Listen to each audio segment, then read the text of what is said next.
అందరికీ నమస్కారం. నా పేరు Tallapaka Mahesh, YSRCP BC cell district general secretary. గత 3 రోజుల క్రితం తిరుపతికి ఒక ప్రముఖ హోటల్లో తిరుమల తిరుపతి దేవస్థానం చైర్మన్ బిఆర్ నాయుడు గారు వచ్చి బస చేయడం జరిగింది. ఆ కామనాయుడు గారి మీద మా పార్టీ కార్యకర్తలు, నాయకులు వెళ్ళి చిన్న నిరసన కార్యక్రమం తెలపడం కోసం అక్కడికి వెళ్ళారు.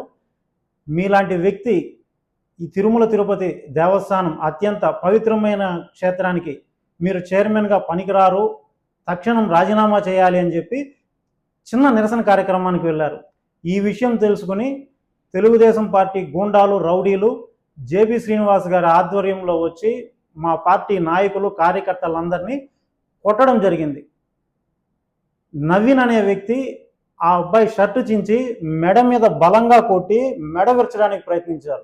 మహిళలని కూడా చూడకుండా పిడిగుద్దులు కురిపించి చేతులు పట్టుకొని మెలివిరిచారు.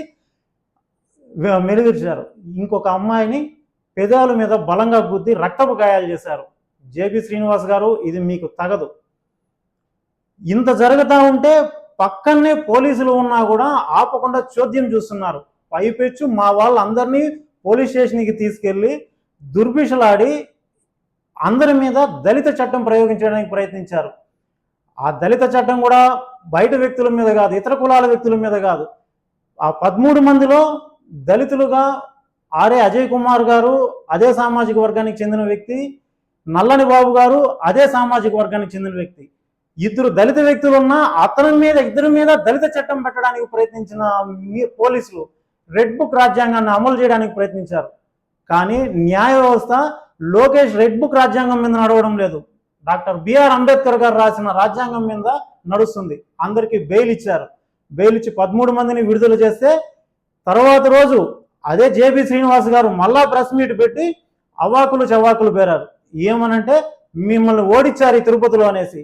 అయ్యా జేబీ శ్రీనివాస్ గారు, ఓటమి గెలుపులు అన్నది రాజకీయాల్లో సహజం. ఏనాడు ఒక ప్రత్యక్ష ఎన్నికల్లో పాల్గొనలేదు మీరు. అట్లీస్ట్ ఒక కార్పొరేటర్గా కూడా మీరు గెలవలేదు.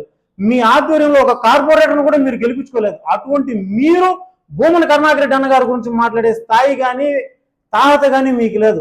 కరుణాకర్ రెడ్డి అన్న గారు 2 సార్లు దేవస్థానం చైర్మన్ గా పనిచేసి ఎన్నో విప్లవాత్మకమైన కార్యక్రమాలు చేశారు.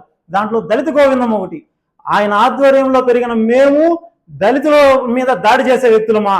మా మీద దళిత చట్టం ప్రయోగించడానికి ప్రయత్నిస్తావా? నువ్వు 2 సార్లు ఎమ్మెల్యేగా గెలిచారు. ఈ తిరుపతికి ఎన్నో అభివృద్ధి కార్యక్రమాలు చేశారు, మాస్టర్ ప్లాన్ల అభివృద్ధి కార్యక్రమాలు చేశారు. ఒకసారి తుడా చైర్మన్ గా పనిచేశారు. ఇన్ని పదవులు అలంకరించి 45 సంవత్సరాలు సుదీర్ఘ రాజకీయ జీవితం ఆయనది. ఈ 45 సంవత్సరాల్లో ఎన్నో ఆటుపోట్లు చూశారు, ఎన్నో మంచి చెట్లు చూశారు, ఎన్నో ఉద్యమాల్లో పాల్గొన్న వ్యక్తి. అటువంటి వ్యక్తిని మీరు మీ ఇష్టం వచ్చినట్టు మాట్లాడతారా? 2 నెలల క్రితము ఇదే ఇంటి దగ్గర, కరుణాకర్ రెడ్డి అని ఇంటి దగ్గర హోమం చేస్తుంటే మీ రౌడీ మూకల్ని, గూండాలని పంపించి ఇంటి మీద దాడి చేస్తారా?